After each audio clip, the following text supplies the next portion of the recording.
Morning, Salvador. How are you? I'm good, man. Great to see you. Yeah, thanks again for doing this.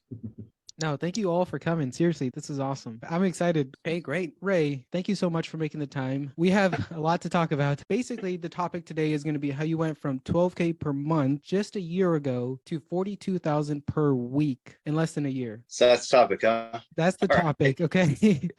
So a lot happened in the last year. This is our 1 year anniversary, so that's kind of cool. We did our first vehicle on March 7th, so we're about 1 year and 1 weekend. Awesome. Okay. So real quick, Ray, can you give us a quick background on who you are, your experience, and how you ultimately got to where you're at today? So overall, I'm basically a serial entrepreneur. And one thing about being a serial entrepreneur, most everything that I've ever been involved with has what I call a shelf life. You know, when I talk shelf life, you just go back in time, you know, the 7-minute abs turned into a 5-minute abs. Now you don't hear about abs anymore. You know, everything does have a shelf life. And so prior to this, I've always been a serial entrepreneur, but I came specifically from a finance and credit industry, business finance and business credit. Everything rocked with business finance, business credit for about 7-10 years. But when COVID hit, one of the things that we did is we set up a lot of LLCs, Corp, C Corps, 503Cs. When COVID hit, it really put a damper on the business. People were not setting up your LLCs. You know, they a lot on their mind besides that. So it made me look at what else was going on. And a buddy of mine, Matt, had been involved with ceramic coating. He's Matt Moses to Bob Moses. He's been involved with ceramic coating for about 6 years now. And I've watched him do his very first RV out of his garage. And he's got a big RV garage, but I watched him do it out of there. And just over the course of time, I've just been watching, analyzing the business. And then when COVID hit and I saw a little dip, and, you know, in California was where I was living at the time, it was really difficult to do any kind of business. They put restrictions. So anyway, I jumped on board with Matt and what he was doing, and that led to this. It took about a year of planning. You know, I really don't rush anything. And then when we started doing, we broke ground, laid some concrete, put up a building. Next thing you know, I had a full door.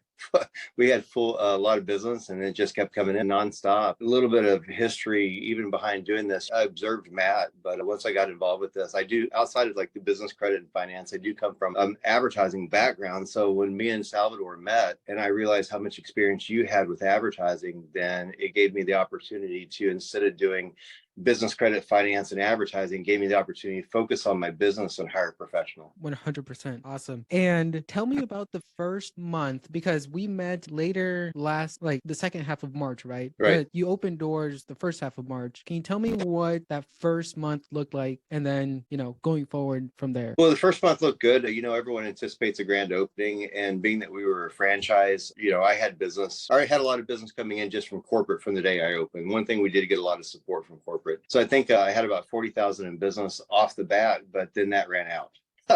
And then it ran out really quick, and then the panic drops and go, okay, now I got to figure out how to get my next job, you know. And there's so many different aspects of this type of marketing, from direct sales to phone sales to email marketing to, you have your conventions you can go to, you have your car shows. There are so many different ways to get involved with it, but the main thing I wanted to do is get in front of as many people in my Austin territory as possible. And I also wanted to become, you know, synonymous. I wanted to be like the household name for when it comes down to ceramic. And the best way to do that is not just your car shows, it's getting in front of your audience on the internet and then retargeting in front of your audience. That way you're always in front of them over and over and over. Okay. And so before you that was kind of like our plan. Got it. That was our plan. So before you got involved with the Bob Moses ceramic coating franchise, you are a detailing veteran. Like you said, you worked in the credit business. This was like your first go at detailing and ceramic coating. I didn't know what paint correction was. Yes. A year and a half ago.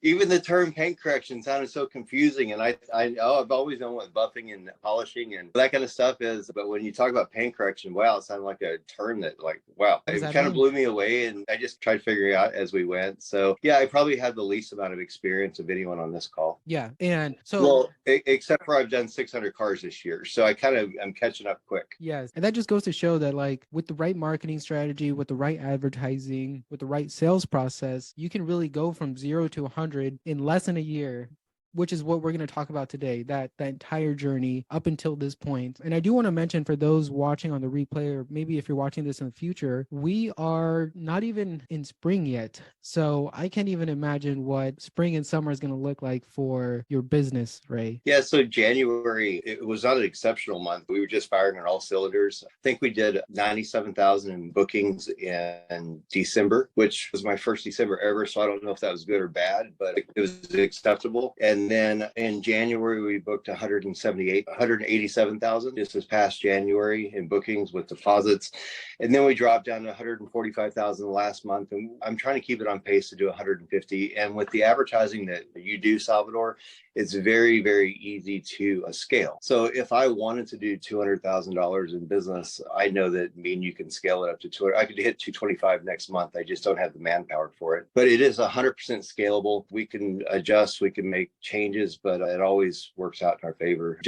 I wanted to just kind of go over for those listening last week's numbers, because there's a lot more involved than just sing. So it took us 555 phone calls last week to book $44,150.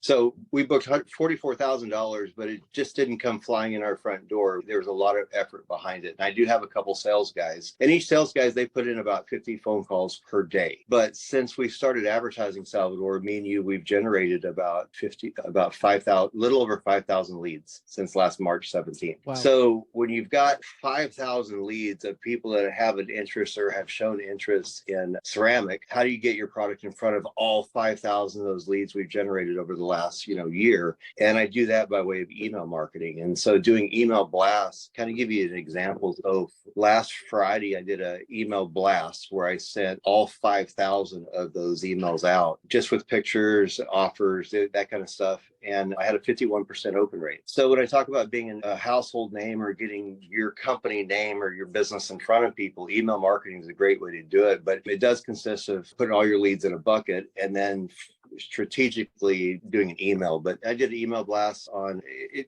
You got a 51% open rate. Doesn't mean I got 51% phone calls or anything like that, but it puts me in that household name.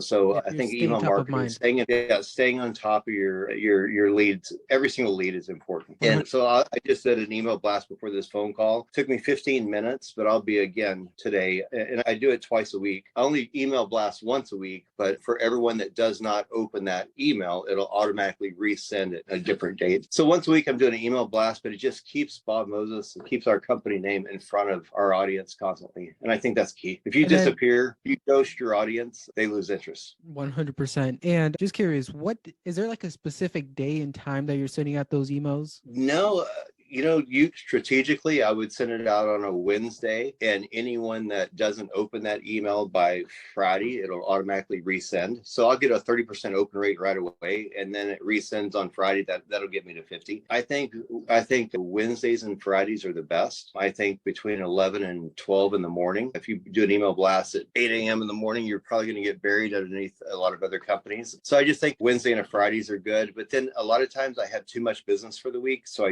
I'll skip an email blast.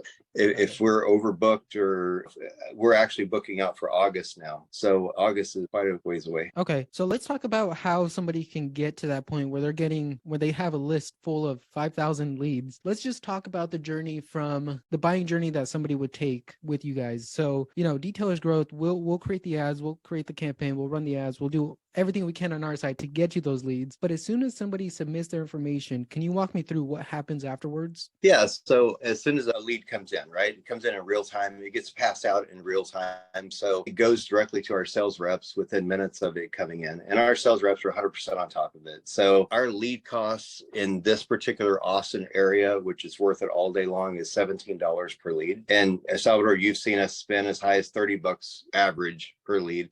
But our sales guys, I've only got 2 of them, but they are constantly aware of what the value of the lead is. So they're on it 100%. And then whenever they receive a lead, they do a couple different things. First thing they do is they send a text message out, just announcing who they are and that they'll be contacting you later today. So it's not a blind phone call. They actually say, save this number in your phone, but they do a really good introduction. And then, when we generate that lead, an email automation response automatically goes out. So you pretty much will announce that you're going to be calling later today. And it's a very warm welcome. And then if you don't get a hold of them, the retargeting is happening on the backside. So if you catch them tomorrow or the next day, by then they've already seen 4 or 5 of your videos or your pictures or information on your company. And the rule is you need to be in front of your audience 7 to 10 times before it makes an impact on your audience. So between our sales reps contacting, our text messages, our email automations, and then the retargeting, we are definitely in front of a customer 7 to 10 times pretty quickly. Okay, so just to kind of backtrack a little bit, we'll get to that sales process here in a little bit, but you just touched on a very good point, which was the video content, which I think is like the biggest needle mover, because if you think about it, somebody doing their research on ceramic coatings on Google or YouTube, they're getting educated through those videos, right? But it's not from your company. So they're getting a ton of like different information, right?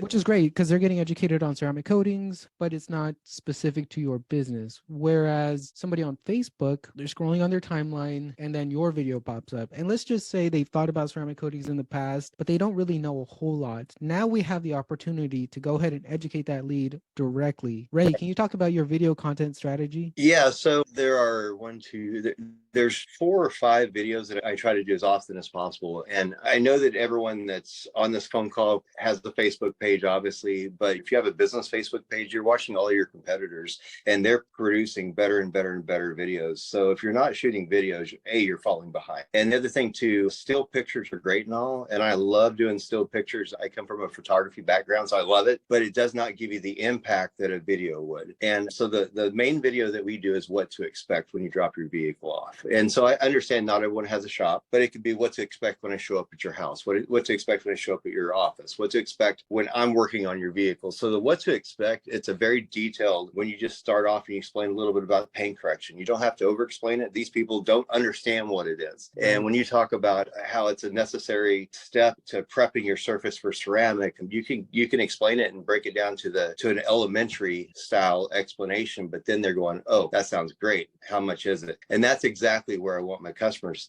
I want them all to say, how much is it? If they watch these videos and at the end of the day, it's like, how much is this going to cost? That's a buying question. Any natural born salesperson knows that's a buying question. How much does it cost? That's the best question you can get. So what to expect is a good video. I always do week at a glance. So for me, week at a glance Wednesdays are the best time to just do a walk through our shop. And people love that. People love I get so many comments on even customers who have cars in the shops, like, I spy my vehicle, that kind of stuff. Yeah. And so week at a glance, I do it on Wednesdays for a reason. So on Mondays, I have usually 9 or 10 cars drop off on Monday and they pick up at 3:00 on Wednesday afternoon. And then I have 9 or 10 more cars drop off on Wednesday morning. So Wednesday afternoon between pickups and drop offs, I have the fullest shop you can imagine, usually 20 cars, at least for me. And I specifically do my week at a glance when I have the fullest shop. Other than that, we feature vehicles, and I think everyone should feature a vehicle in a video when you do not a picture of a video, but a walk around. And as you're doing a walk around, talk about the process. Customer came in for a single stage or a multi-stage paint correction. Explain what you did. And then the last thing is, I think it's always good to do educational videos. Here in Texas, one of the biggest problems that we have that customers are unaware of is that we cannot always fix, etching. Water spot etching, bug etching, it's difficult, but it's the educational video. That's the last one I want to say. So what to expect, week at a glance, feature a video, explain your process, and last thing is educate them on something new. And I like educating on water spotting because that's the one thing everyone thinks is easily fixed. And that educating part is really where you're doing a couple things. You're building credibility and trust over time, and you're educating them. So you're doing 3 different things at once. You're getting in front of the camera, Ray. The videos that you are posting, you're in front of the camera, but you also I've seen you started to post videos where you're behind the camera or doing voiceovers. Yeah. Which ones do you prefer, and do one perform better than the other? So the voiceover, it is something I'm just testing, but I have seen my competition here in Austin do the voiceover thing. So again, I'm always trying to stay up with or ahead of the competition. And I like it because it's a quick, easy. So the mechanics behind it is I created a voiceover. All I did is just talk into my phone. My son put that talking into with the video. And next thing you know, I did the voiceover and I timed it. It ended up being 1 minute and 40 seconds. So now it's so easy to take that voiceover and throw it on top of any car you have in the shop. Yes. And that voiceover explains the process. I can do it on a Lotus I got in the shop today, a Range Rover tomorrow, Cadillac on Monday, because you've already got the voiceover and it's really easy just to film. I mean, when you hit video, you got a ticker on the top of your video. So I'm not a technical guy, but it's not hard to take one voiceover that sounds good and put it with 10 to 15 different cars. That way you have new content constantly. And it was easy. It's not hard. I'm sure someone knows what program it is, but it takes 2 minutes. Right. 100%. Yeah. And then I guess like the main kind of videos that you make is where you're in front of the camera and explaining the process. which those have absolutely performed really well as ads. We take those exact videos, we advertise them. The person who's watching that video, even if they don't submit their information, if they're interested enough to watch the videos, they're getting educated. From Bob Moses, ceramic coating in Austin. Okay. So just one thing about those videos is it comes in the front door, but they all like the direct to camera. They all like when you're talking to the camera. A lot of times I'll have my son start shooting me talking direct to camera. Then when we walk to the shop, I'll take over the camera and do the walkthrough. So I'll only be in front of a camera for 2 to 3 minutes. But I'm telling you, I hear it from everyone that comes in our front door. They all like the video where I talk directly to the camera. It's called direct to camera, and you do it all the way through the video. That's what the audience prefers. Yes, 100%. And then what that also does is, since you're already educating them in that video, by the time they submit their information and you reach out to them, they're going to have a lot less questions. They know what they're getting for the price that you give them. So the sale almost gets teed up in a way, right? They're almost sold. Our sales process might be a little bit different than other people's. You know, if you go back 10 years, a sales process, a good sales guy was the guy who could turn a no into a yes. And yeah, that was great 10 years ago, 20 years ago.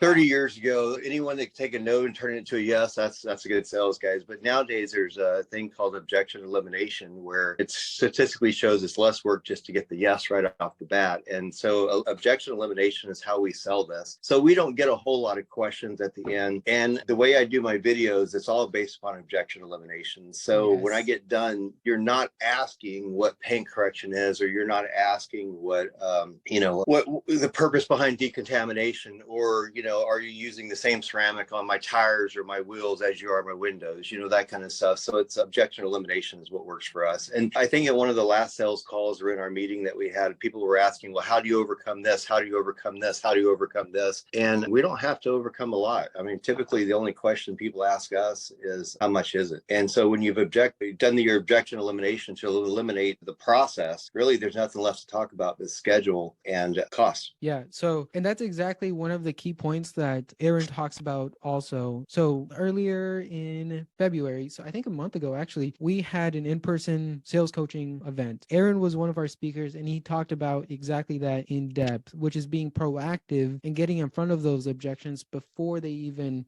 ask them. So, and what you're describing, Ray, is basically doing that on the marketing side, right? Yeah.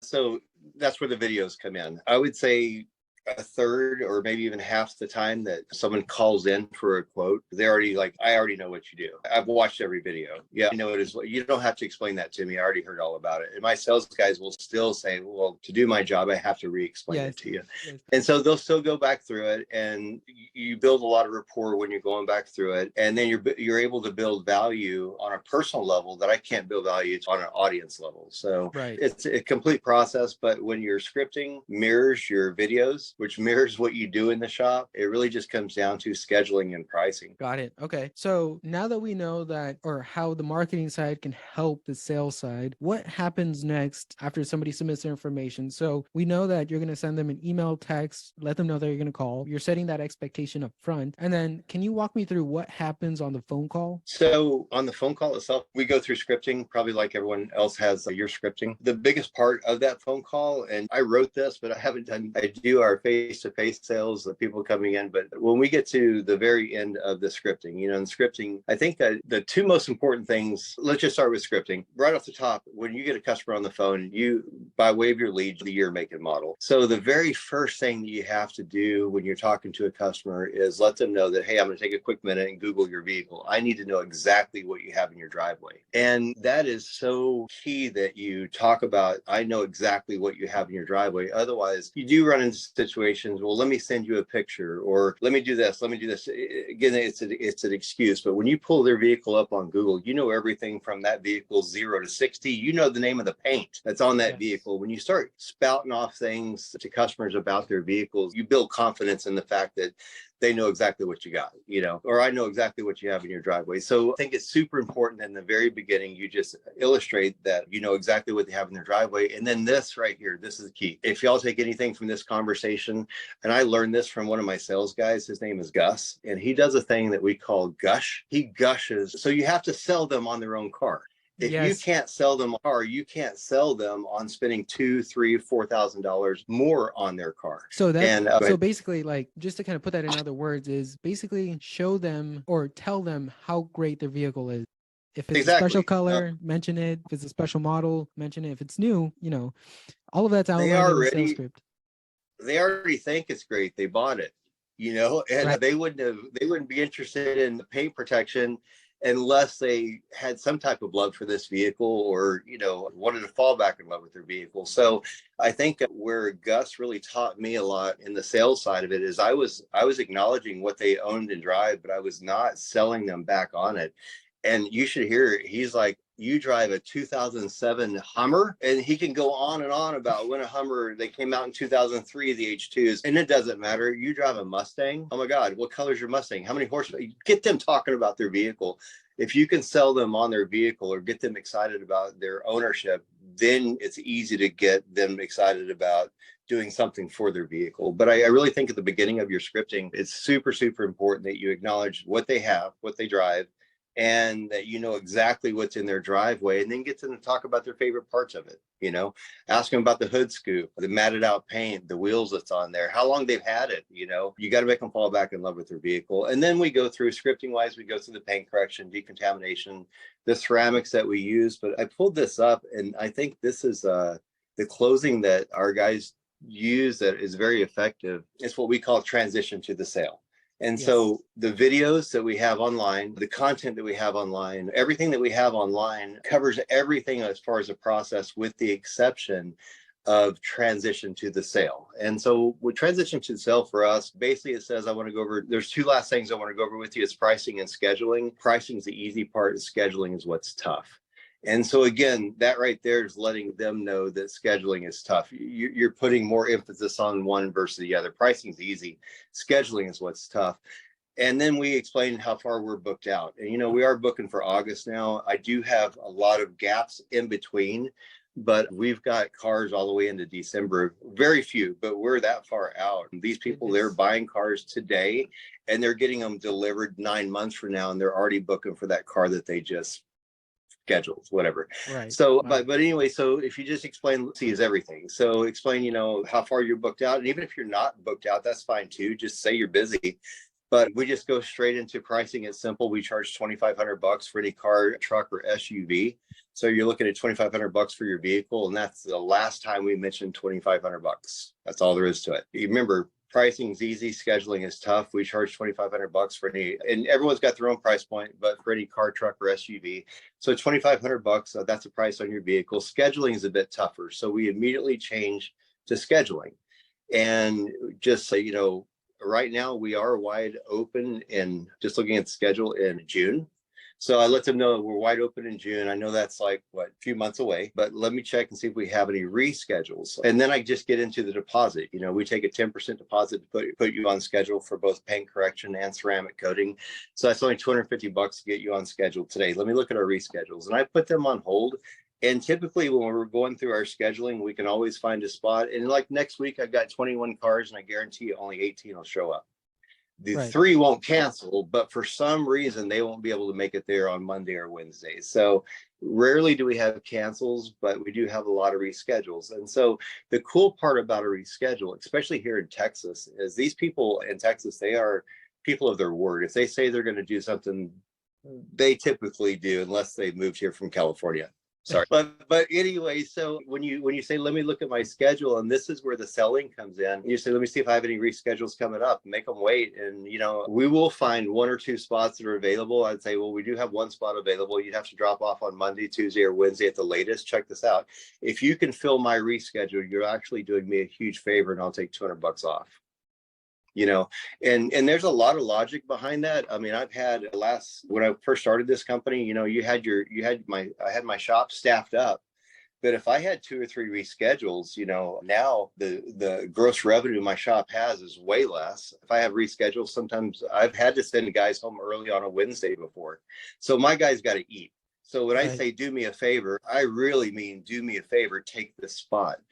And right, I'll tell you, I don't know how it works elsewhere, but here in Texas, they will do it. Take this spot, do me a favor, I'll do you a favor. And the way we have it set up is we have a firm price point of 2,500, but we have a standard discount of 200. We have a bottom line price as well.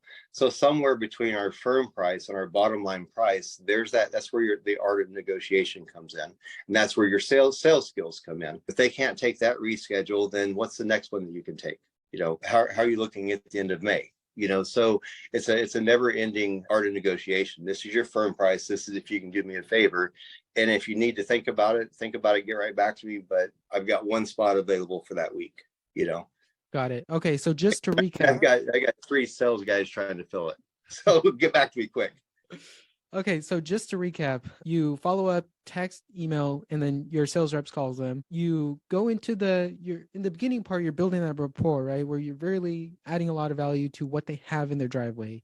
So that's doing 2 things, right? You're justifying the quote that you're going to give them later on, and you're building that rapport, so they're building more trust with you, right? And then you go into the process, which you kind of you don't go too much into detail because the marketing side already takes care of that. And then everything you just outlined towards the end, after the process is all, this isn't happening by accident. Everything is by design. Yeah, it's by, as far as, just saying, hey, pricing is simple because your pricing is standard, right? It's not changing a whole lot depending on the pricing. It's a scheduling that's tough. And when you break it down to scheduling is what's tough. And then you ask, you do me a favor, I'll do you a favor. And that's how the world works. It's do me a favor, I'll do you a favor. And if I can save them $300, if I really need that spot filled, and if I want to save them $500, I can go from 2,500 down to 2,000. That's why it's important to have your bottom line pricing, because at the end of the day, this is always about money. It's always about money. They could do it for free. And a lot of these people, especially here in Austin, Austin, we've got Tesla, Facebook, Google, Oracle, HP. I mean, the list goes on and on. Our tech guys, I mean, these people make good money, but no one wants to pass up a good deal. Right. And then why is the scheduling part, or creating that urgency, why is that super important? Why is it not the pricing itself? Pricing plays a big part, but scheduling and creating that urgency, you're touching on more in the process, right? People want what they can't have. That's first thing. Is, so if I say, well, I can't get you on the schedule till June anyway, they're like, we've all been told that before. We've all seen that movie trailer that doesn't come out till July. That's 4 months we got to wait. We all want something we got to wait on. So I think it's a smart move. But on the realistic side, yeah, I'll take $300 off. You take an empty spot. So I think it's a combination of what our shop needs and what our customer wants. And it's a even flow. Got it. Okay. And then, so you create that urgency, and then how do you transition that to asking for the deposit? That's easy. It's for those that have been in sales, it's just an easy assumption close. Check this out. If you can fill my reschedule, you're doing me a favor, I'll take $300 off. If you want the spot, we take a $230 deposit, and we can accept any major credit card, Visa, MasterCard, American Express, or Discover. Which would you prefer to use? So the smart thing, it is to break it down to the $250 deposit. And then once you've got it down to, if you want the spot, if you want the spot, it's only $250 today. And we can take any major credit card. What type of card do you want to use? And that is as important as everything else, is what type of card you want to use. It's asking for the sale. I'm not asking if they want that week. I'm not asking if they're happy with the process. I'm only asking if they've got $250 today that they want to put up, and we can take this card. So you kind of get away from the $2,500, and we're only talking about a deposit. Got it. Okay. And then let's go through, after you ask for the deposit, let's go ahead and assume that you're getting some resistance from the lead. Everything from objections to just saying, like overcoming those objections and getting resistance towards the end. It falls in it. So if you've gone through your scripting and everything's fine, and you are getting objections at the end, and typically there's not a whole lot of objections. It's just, I want to think about it, or I got to talk to my wife. I mean, or or they've heard so much about ceramic, they just had questions, and there's nothing wrong with that. You got to go through, not everyone can be a yes. So I think that the three things that our sales guys know to do, and this is just standard policy, is once you've asked for the money once, you can either go right back and ask a second time. If they wanted to do it, does that schedule work for them? Because if you're talking about the wrong dates, it doesn't matter what the money is. But typically the three things you want to do is go back and build value. Start back over at the beginning. I love your car. You're going to love it when we're done with it. Paint correction itself is going to give it that shine that you've always wanted. So you want to go back and build urgency or build value in it. Then you want to push the urgency. I can save you the most amount of money if you take this spot. Does that date work? Could you do it if you wanted to? And then last thing is just their comfort zone. Somewhere between $200 that they might have been thinking ceramic costs to $5,000 that they heard somewhere else.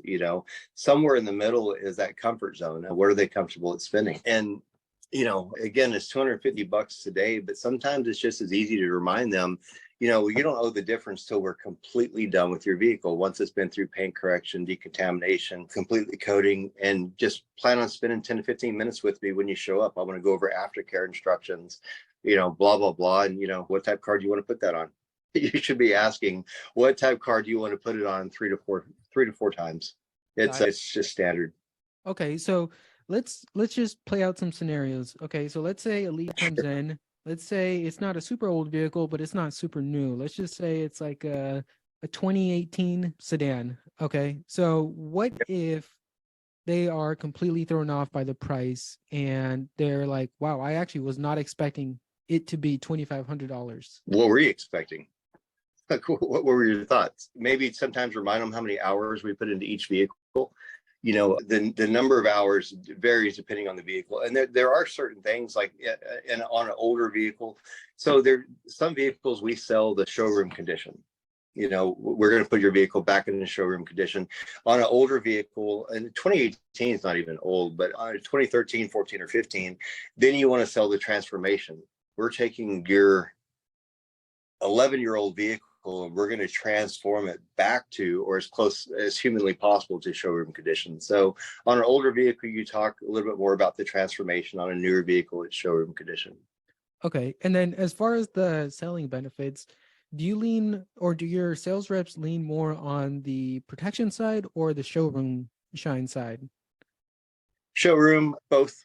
Okay. Definitely both. But I think showroom here in Austin, that's what these people, and I know we've got 10 shops and every shop has this different. If like in Phoenix, we do a lot more RVs. I do one RV a week, one or two max. In Phoenix, they do 10 a week. And so those people, you want to pitch protection. You got an RV, you want to protect your graphics, your paint, your fiberglass composite. If it's a full body paint vehicle, I mean, that's an extra $15,000 upgrade just when you buy a full body paint trailer, RV, fifth wheel, whatever. So it depends on your market, depends on who you're talking to. If it's a brand new car, you may want to talk more about protection. If it's a 2-year-old car, clear coat failure is part of the automotive industry. So there's different things you can talk about depending on the age of the vehicle. Older vehicles, transformation for sure. Got it. Okay.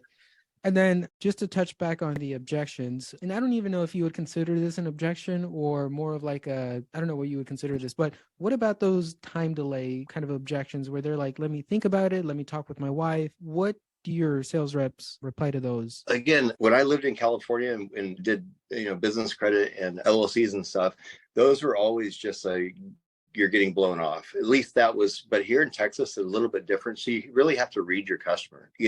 I'm when someone says I need to talk to my wife, I just in a funny way would always blurt out, I've never caused a divorce doing this, and so it just kind of breaks the, just makes everyone smile at the same time. And then my next question would be is would your wife kill you over $250 deposit today? Because you got 3 weeks to talk her into it. Let's do it. What type of card do you want to pay for it? So it's easy to break it down to the $250 or to your deposit. You got 3 weeks to come with the rest of the money. Talk your wife into the next 3 weeks. But I don't know, if you pitch it right or you sell it right, your objection elimination gets rid of everything except for the legitimate excuses. And sometimes legitimately you need to talk to your wife or think about it. Or rational, there's three types of buyers in the world. There's the emotional buyers that'll buy anything, no matter who you are, no matter what you're selling.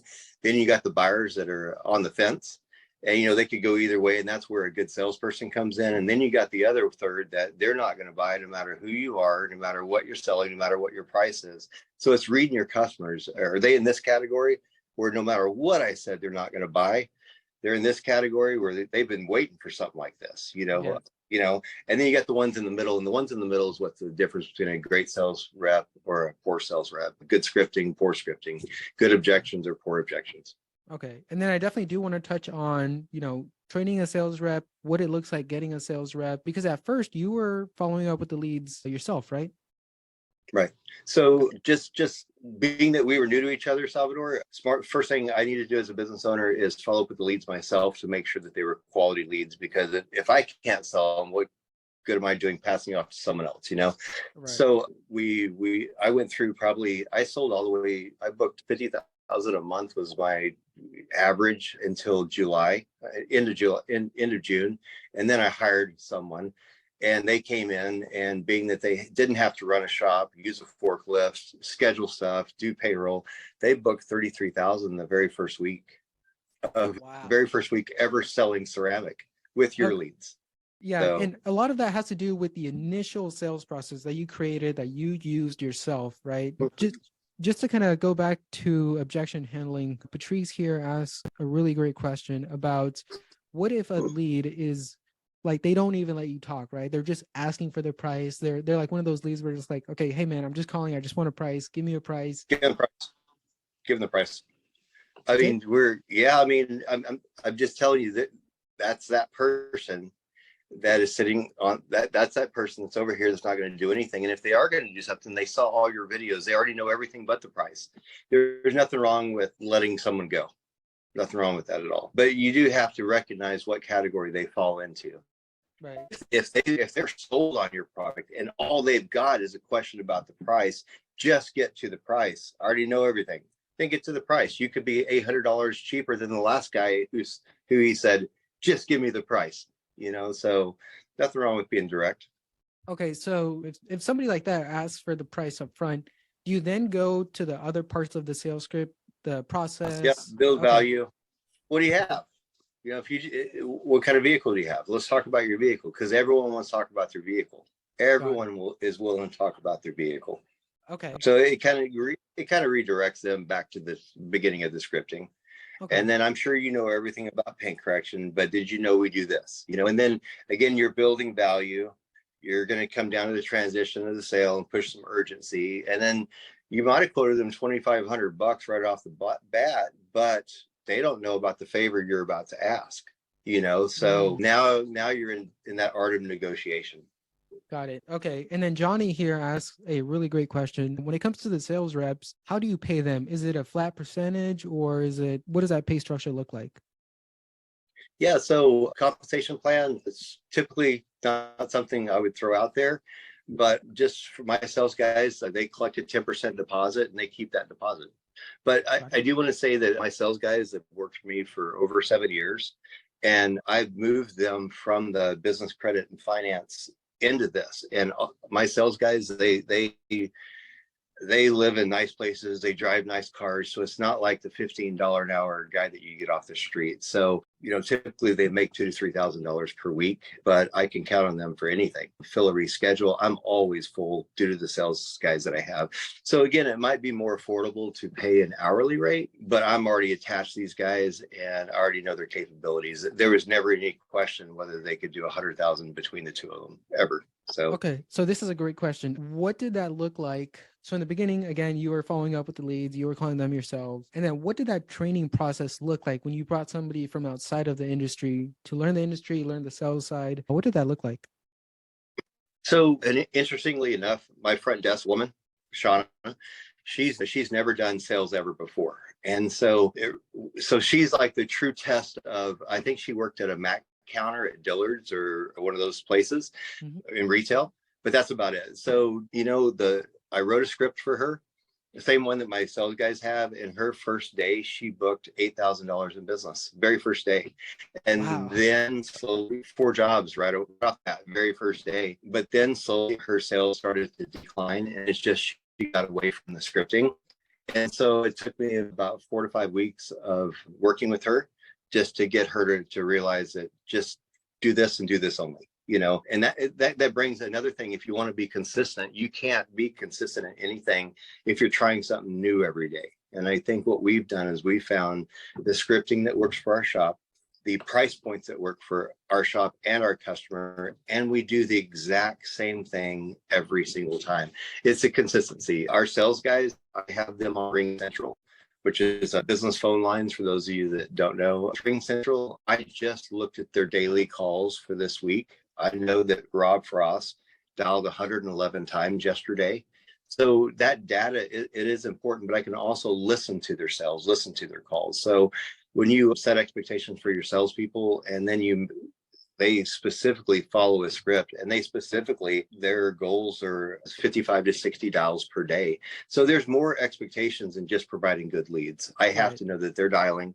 I have to know that they're reading the exact same script. And when you do everything the exact same way, then you've got consistency and you can scale. So scaling is like is my favorite part of this. You know what's funny, Salvador? In February, I purposely wanted to scale down to 100,000, and we still booked 149,000. And I was trying to scale down. So it's like when you do everything consistently, but what I didn't count on is all the repeat customers. Yeah. And that's one thing that we have a lot of. Out of 20 cars, 4 of them are always repeat cars, repeat customers in the shop. Okay. So with the sales reps, you said that one of your sales reps was dialing 100 plus times a day. Yesterday. Those aren't from new leads, right? Those are from going back months and months and re-engaging those leads, right? So you're not just forgetting about the leads after they've submitted the information, you don't hear back from them. You call them back down the road, right? Right. So any leads that come in today, so they came in from the close of business yesterday to this morning, they get distributed. And then we distribute them throughout the day. But these guys, they make good money, 10% commission. You book 30 grand. That's not hard. That's $3,000. So they're eager salespeople. But if they have not reached out to a lead by 3 o'clock that day, it's fair game. And so it really puts the urgency behind my sales guys. If you haven't, and then the CRM that we use, they're required to put in all their notes, whether it's a voicemail, phone calls. So I can constantly see where they're at, who they've reached out to, everything. And so these guys, they're more demanding on themselves, and that's what a good salesperson does than I am. So got it. Okay. And then somebody asks a really great question about sourcing those sales leads. You mentioned that these are sales reps that you've worked with previously at your previous credit business. But let's just say, for example, Ray started from square one tomorrow. Where would you find those sales reps if you didn't have that previous business? Good question. So look, I have done a really good job, like whether it be a sales rep or hiring a technician for the shop, just through Facebook. Facebook, just putting it on your business page. If you post a job, people see your business page and they tell other people about the job that's available. People are constantly asking for jobs because I post a job. Now, on the flip side, run an ad on Craigslist, and nothing wrong with, I've hired off Craigslist as well. The only thing that you do find is it is tough to know how well a person's going to work in their own home. Right. Not everyone can self-manage, where back prior to COVID, you could have a small sales office where they showed up between this time and this time, and what you expected. Now it's quite a bit more difficult. But on my side, I am hired. All my guys are on straight commission, and so I personally chose to overpay a higher commission versus an hourly plus commission, or versus just an hourly. So these guys, if they don't sell, they don't eat. And that's the mentality you want. It's tough to hire that way, but that's really the mentality you want. Are they full commission, or do they have any sort of draw or anything? Straight commission. Okay. They do both. So my shop guys have health coverage, but my sales guys, being that they're out of shop, they both have a $750 a month health allowance. But other than that, it's straight commission. Got it. Okay. So yeah, it sounds like a lot of this. Oh, one topic I did want to talk on is you mentioned overpaying your employees. And this is something we actually talked about at dinner the night before the Closemart Coatings event. And you mentioned that you had like no turnover in the last year, right? So we've reached the 1 year mark, and I've yet to lose anyone, but I'm very cautious about who we hire. And we hire lifers, but this company is very goal driven, and so they already know we're setting up a second shop. We've already divided up my shop guys into who's staying and who's going. I've already trained new salespeople to increase the revenues. So my motivation, I'm buying 10 acres of land, and so my motivation is to get that paid off in 2 years. And in order to do that, I can't keep the same path. I have to expand. But these guys know that, my sales guys, they know that this is a career path for them. Most everyone in the company I've worked with for quite some time. And when you overpay, and I know that sounds crazy, but when you overpay, you get better work. I mean, no one's afraid to lose. No one's afraid to lose a job that you can't stand and you're underpaid. People, they work harder when they like who they're working for, when you're paying a living wage and you got happy people. Awesome. Pretty much it.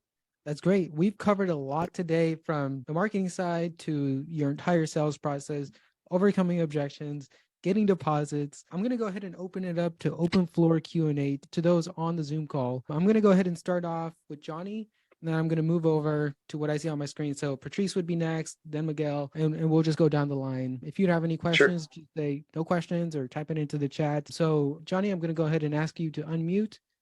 And yeah, any questions for Ray? I think he pretty much covered it all. Can you guys hear me okay?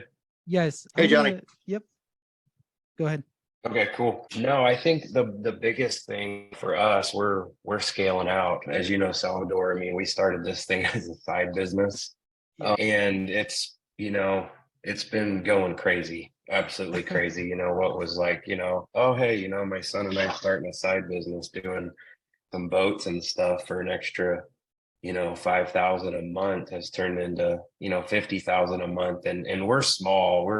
And as you know, with our ads, the one thing that we struggle with is the population of this area where we're at is like 4,000 people. I could only imagine being around several million people. I mean, so we've had to get really creative with the ads, you and I have, and I think that I understand now that is going to be the one thing that we have to constantly test. But I do like hearing the script. We've been sticking with a script, and I think like a lot of these guys, you're going to get the tire kickers, get them on and off the phone really fast, understand the difference in a type A and B personality. I pretty much try to judge that on the phone right away to get them off the phone and not waste our time and save room for the people that we know genuinely do care about their vehicles.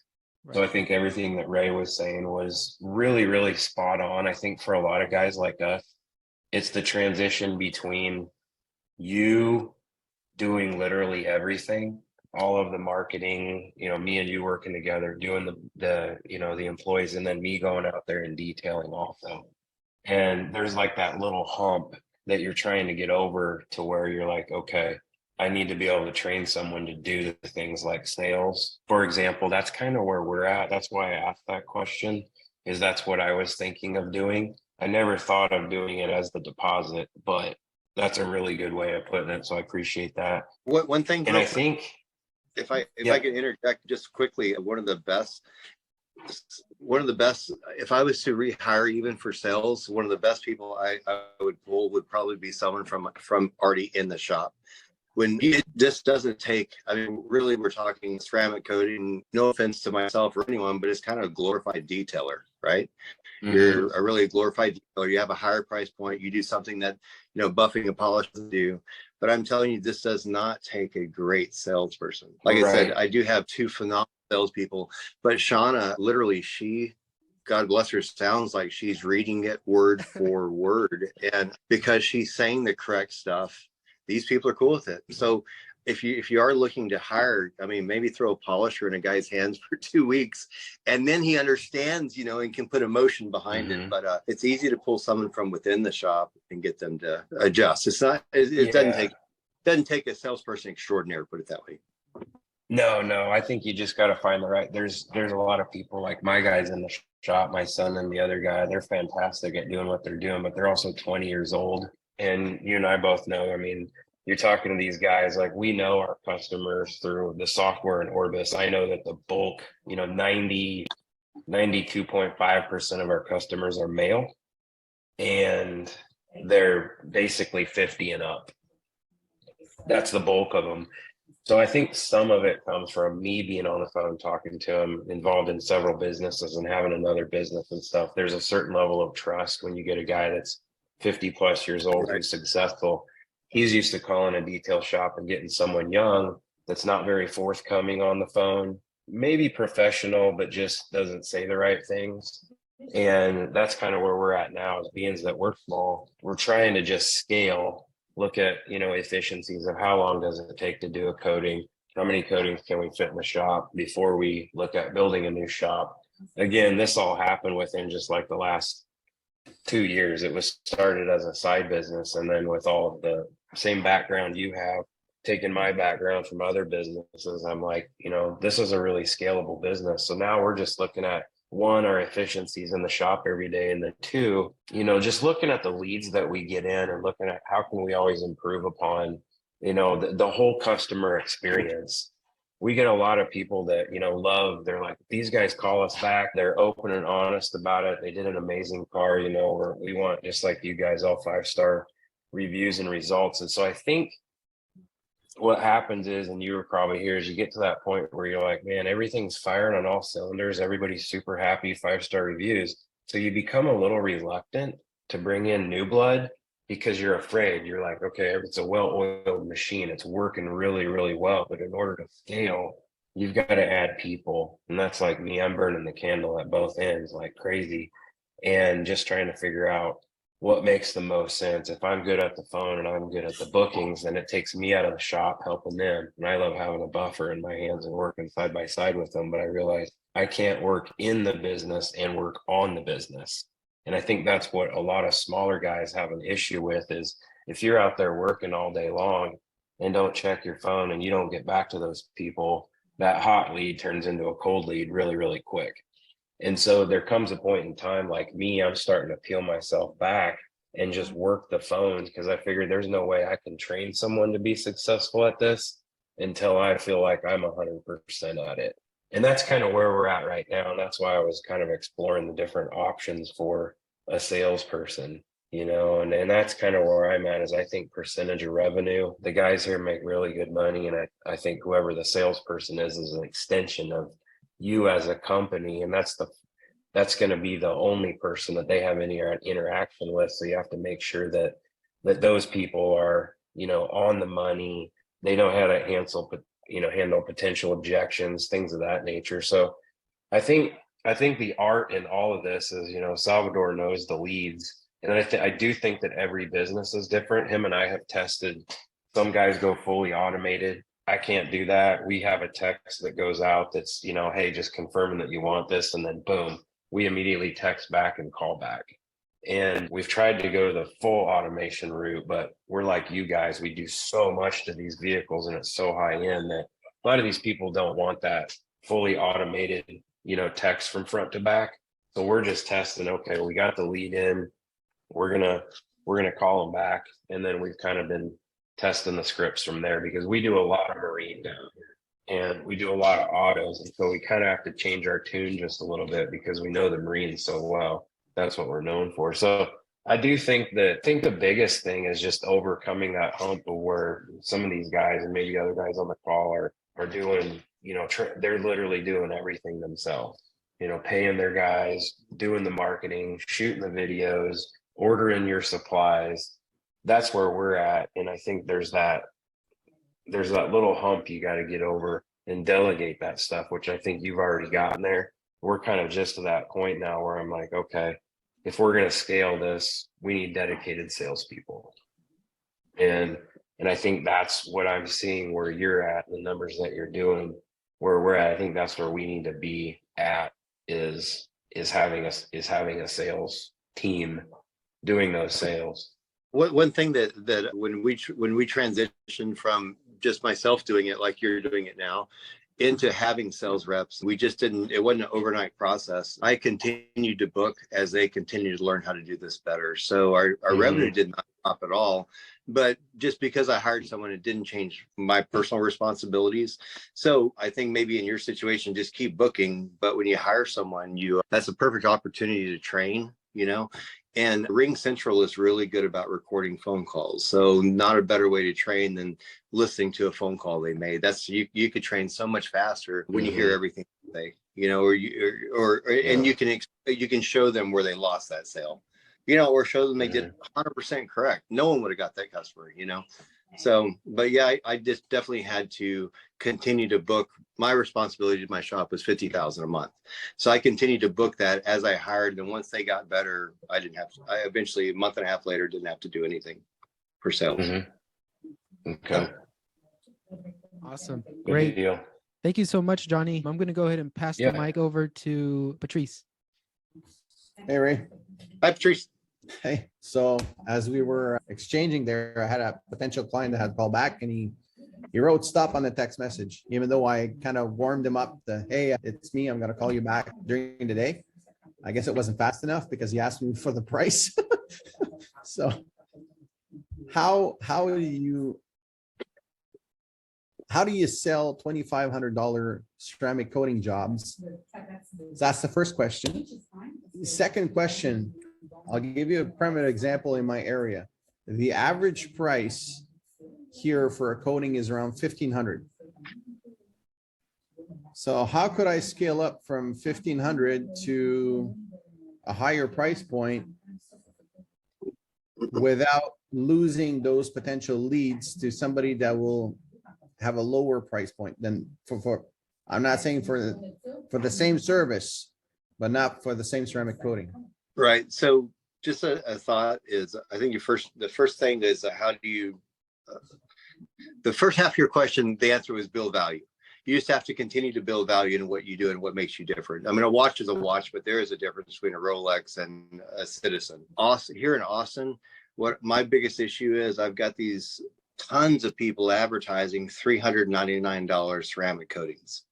So how do I get 2,500 out of all of them that have seen $399 ceramic coatings? What they don't quite understand is that $399 doesn't include paint correction. And at $399, the most you could do is just slap ceramic on any vehicle. You can't prep the surface. There's not a lot you can do with that, but that's one of our biggest thing is the building value of what makes us different. Whether it's if you take the time to explain the coatings that you use, I'm sure that you use a specific coating for a reason versus another coating. So take some time to explain that, that it's not all the same. Ceramic isn't created equal, just build value in what in your service. And also the amount of time it takes you to go through a vehicle. I don't know how many hours you put into a vehicle, but that matters to people when they hear it's, you got X number of hours and just the paint correction right there. And that didn't even get to the coating, and there's no way anyone could touch that vehicle for $399. But we have those low balls in Austin all the time. And that's what you call a loss leader. So the only way to overcome that is just take the time. Well, first of all, have better content. That's the main thing. Have better content, better videos, explain your process and what makes you different. People in Austin, there are companies charging way more than we are, but we have became that baseline of, if you want to get it done, go to these guys, But I just think building value is how you're going to overcome those objections. I guarantee the person who was on the phone with them before you never told them all the stuff that you would tell them about your decontamination, your paint correction, your clay bar, the coatings that you put on there, the multiple coatings you put on there. So it's just explaining the difference between, sushi and a can of tuna. Big difference. And so if I understand, is that I should be doing more educational videos or lives on Facebook to educate the clientele. That educational video is where you get your $2,500 value. Yeah, Guaranteed. And on every single step. Okay, so you don't. So the washing of vehicles is not important. Now, obviously, that's not. Clay. I don't even mention clay barring. That's not. I think that the only three things I specifically deal with is the whys. Why we paint correct, why we have to decontaminate, and why we use these coatings. But if you put those whys in a video, you will set yourself apart from your competition. I get you. Okay. And you can just stick with the basics. Why we do this, spend more time on 3 whys than 10 whys. 10 whys, you lose a customer. But the 3 is why we paint correct and why it's so important and why that's almost more important than anything else. Because once you put ceramic on it, you've sealed it. So there's the whys are what counts. Okay. All right.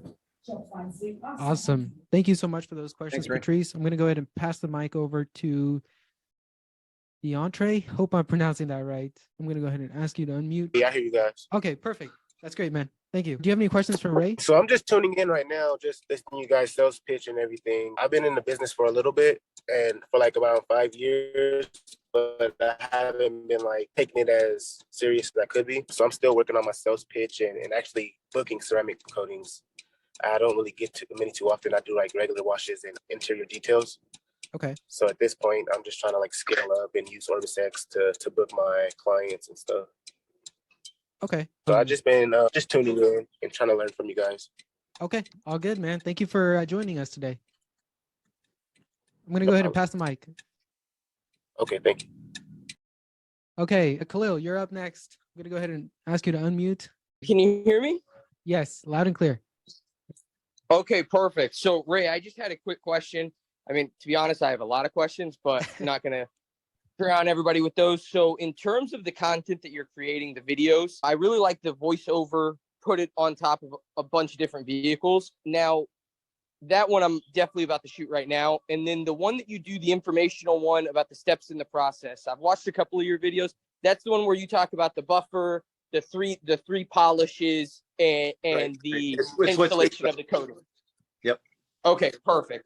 And you're sending that to the client No, via text message? it's online. So it's just on Facebook. So the only time we send it to a customer is once we do have a sale and once we book the customer and it is on schedule, then we have a follow-up email that goes to a YouTube video of what to expect. And the reason we do that is a lot of times we're booking cars 4 or 5 months out. And so a lot of times they only remember the balance due, right?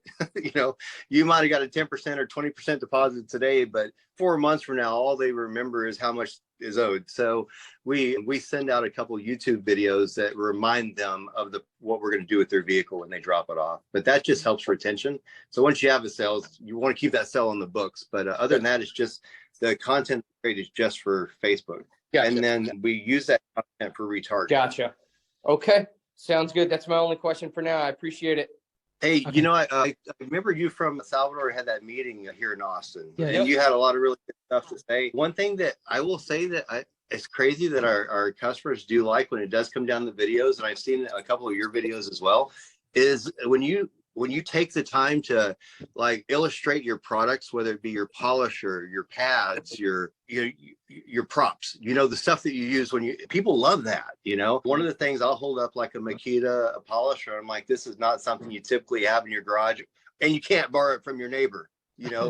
That right there sets your products aside from what they could do on their own. Yep. Because you always got that, I can do it myself, or I'll buy it at AutoZone. But those videos really, really help more than anything, because your video pretty much outlines your scripting, and so now they've heard it twice. So when they get you on the phone, it makes it a lot easier. Sounds good, man. I appreciate it. For sure. Awesome. Thank you so Good much. to Thanks you for as joining well. us, Khalil. Okay, I'm going to go ahead and pass the mic again to Jeff. Jeff, let me know if you have any questions for Ray. Hey, so my question would be, and I apologize if you may have kind of sort of already answered this.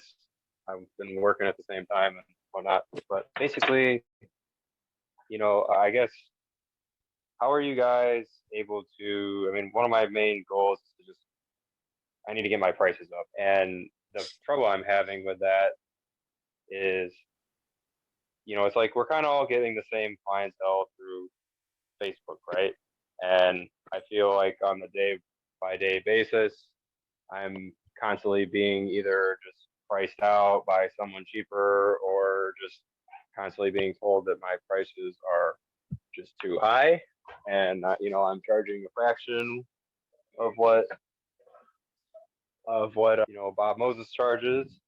And basically, how do you deal with that kind of customer where it's just like, I feel like the vast majority of people that I'm dealing with are just kind of like, I need this done for the lowest amount of money possible, and that's just all I care about.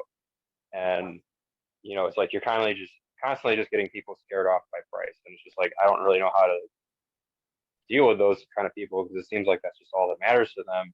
And then it's just kind of like, what do I do here? Well, real quick, I'm on Facebook. If I was to I'm not going to, but if I was to pull up your business page, that would tell me a lot, or tell everyone a lot about what your customer sees, because I think one of the biggest things, it comes back down to video content. And Salvador, correct me if I'm wrong, but it's a video content I feel like has made the biggest difference in our price increases. And I have continued to increase the price. Back when I was booking myself, I was booking for 11 to 1300 bucks. And then within a month of me getting better at it, I went to 13 to 1500. And then we got to the point where I felt like we had a great price and a great product. So the only way I could raise the price even higher is if I did more services on the car. And that's where we got more into like the showrooming of vehicle versus just selling the coating. But I really think that if you take a look at your Facebook page itself, if Salvador is retargeting any of your content, that's what he's throwing back in front of your audience. And you really want your audience to feel like they're not just there for price. Your audience wants you to do it. They want to leave their car with you. And your Facebook content, usually it's equally or more important as the ad itself. The ad itself is why people are saying, hey, I just want the best price, because everyone sees the ad. But when you back that up with solid content, and I haven't looked at your page and you may have solid content, but I just know our job has gotten easier and easier and easier. Every single month we produce more and more content. If you ever are on YouTube or on Facebook and you're just watching videos, a lot of times you'll see like a I don't care, a motorcyclist, and then there's another video right below him of him doing something else, and another one, and another one, and another one, and another one. The more content's king. So the more content you have, and then you should never produce content that's not going to get you another job. So just keep that in mind as well. Like, I just think the videos are today's way of doing things. Still pictures are great and all. If you were to blend them in, maybe featuring a video, but I think people really want to hear your explanation of what you're going to do. You got to give them a reason why they want to bring the car to you and not someone else. And that gets you away from price. But in the last year, it's just gotten easier and easier and easier. Now the price is not even as much of the issue as they want to do it with our shop. So I think the more content you produce, the better. Well, I mean, I am posting regularly, and I am working on, nicer vehicles. I got an S-Class, new S-Class in the shop I'm working on right now. Awesome. I've worked on, exotic. I've worked on everything, and I'm constantly posting pictures and like good pictures and really good looking cars, and I'm constantly getting compliments on how. Do you do any videos? Do you do it? I do videos. I do videos, but I do need to do more, I admit. And there's been some videos that I've done where just like, I could totally admit that the quality of just like the video itself was probably garbage and could have been improved. But I mean, it's like the car looks good or whatever. But yeah, and I have reviews. I'm not some nobody, that's just starting and like hasn't built up a reputation. I mean, I've got like 20 something reviews both on my Google page and Facebook page. So yeah, No, that's really great. I don't know if your customers are just calling over pricing, and it could be your area. I don't get that a lot. I feel like I could go to 3,500 tomorrow and we'd be knocking them down just the same. I just don't think I've got a $3,500 product yet. And also, one thing I do want to touch on is with the content, and Ray touched on this too, but it's really filming the right kind of content. Because as a marketer, what I've seen is a lot of detailers post a lot of great content, but it's not educating on your page. they'll do really cool shots of a video or of a car, after it's been ceramic coated in direct sunlight. It looks beautiful, right? But they're not adding that extra piece of educational material, whether it's a voiceover, whether it's you in front of the camera, which I think even it goes back with the picture thing. It's like a picture is very nice to look at, as well as, an edited video where it's just showing the final product. Like that's very good to look at, but it's not telling me everything that you did as a business to that vehicle. Yeah, Okay, for me, I feel like I have to on my videos explain why I charge 2,500. This is what we're going to do when you drop your vehicle off, and I think I build a $2,500 value all day. But I will say that also, area has a lot to do with it. I know I'm in Austin, and Austin is a very high income area, and I think the average vehicle that we have in is 2022 or 2023. So I do think it has a lot to do with the area. So I can't speak to where you're at, but well, I'm in Dallas, so there's no shortage of rich people around here with nice cars. No, we've got a shop in Dallas too that books at 25. So we have a Bob Moses there. So Awesome. But we don't have a booking 23, 2,500 in Dallas at all. Oh, that's a good point. Yeah, well, yeah, I don't know. I just find the people here. It's like, well, like it's one thing. It's like, okay, get them on the phone and hit them with the sales script and all that. But it's like, I suppose another issue I'm having a problem with is, I mean, a lot of times these people will straight up tell you like, I don't want to talk to you on the phone.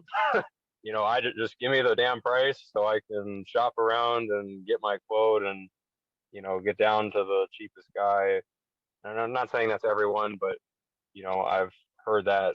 So one of the things I want to just bring up real quick that I didn't mention earlier that I know it has a lot to do with it, but for example, like last week, Salvador, we pulled, if you look at not Marketplace, but the Ad Manager, we pulled 155 leads.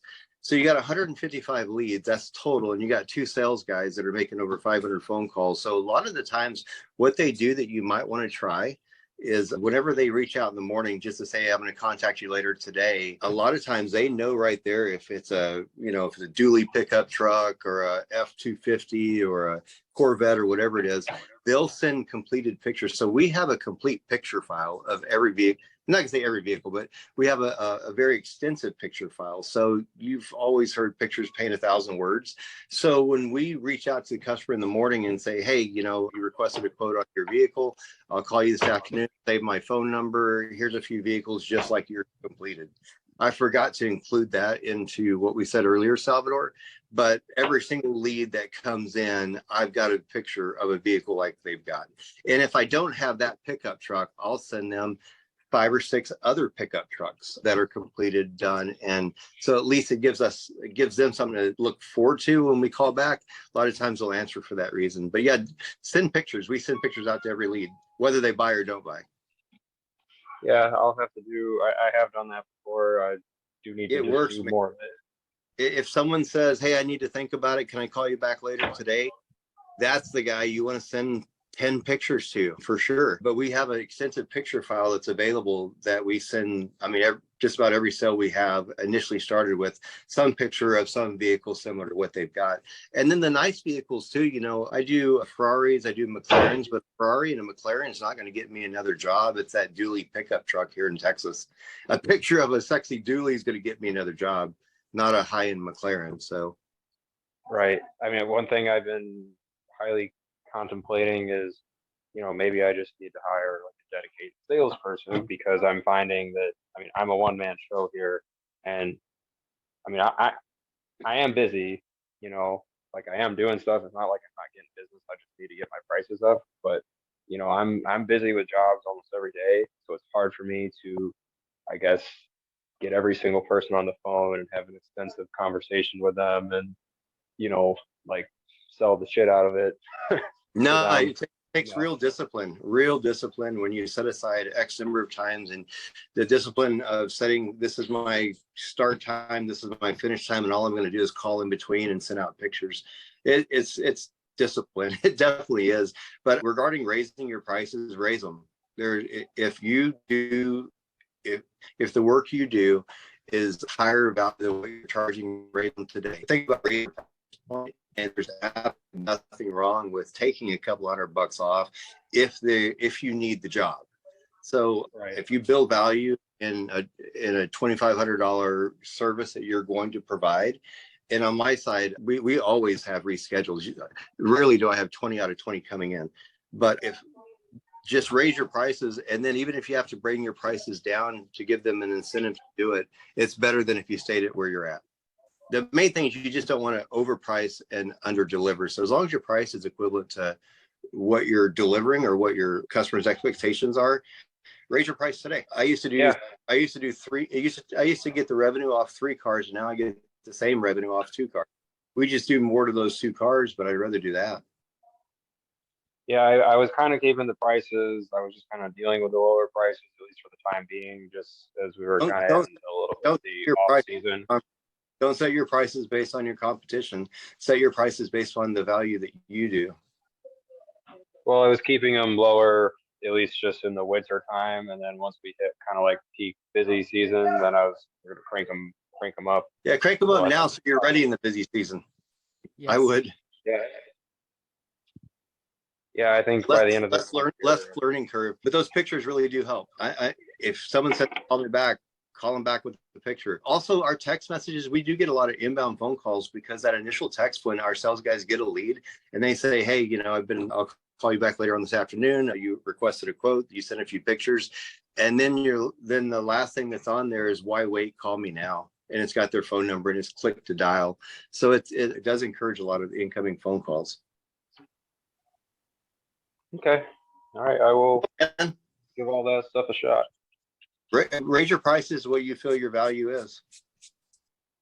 And then that way, if you have to discount them, everyone loves a discount. That's for sure. Everyone buys what they perceive to be on sale. 100%. All right. Cool, man. Thank you. Thank you for your question, Jeff. Yep. Okay. I think we've been through everybody. If anybody has any final thoughts or questions, speak now or forever hold your peace. Do you just do ceramic coatings, or do you do any paint protection film? Just ceramic. Just ceramic? Just ceramic. Ceramic only. Okay. Why just ceramic coatings? Yeah, so our corporate location out of Phoenix, I mean, we've got everything to do PPF, but we have not had we want this and that. I think they both have great values. We just choose to stick in the ceramic.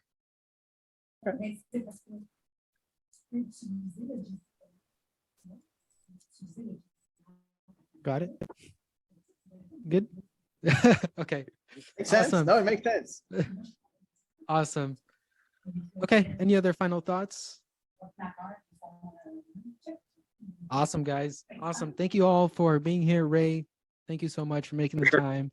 I know we went a little Set bit some goals. Everybody set goals. That's the main thing. You got to set your goals, and then do everything you can to achieve your goals and set new goals. But I'm telling you, the biggest, I would say the biggest blessing that we've had is a combination of, I think we're in a good area being Austin. I think me and Salvador getting together at the beginning of this business. I had an advertising agency prior to starting with Salvador, but the fact that he was so industry specific and educated on just the automotive detailing side of things, I think everyone on this call is going in the right direction. Awesome. Thank you so much, Ray. Thank you for making the time. Awesome. Yeah, no problem at all. Y'all have a good day. Great to see you. I hope to see you in Texas soon. Oh, anytime, man. Anytime. Alrighty. Thank you, guys.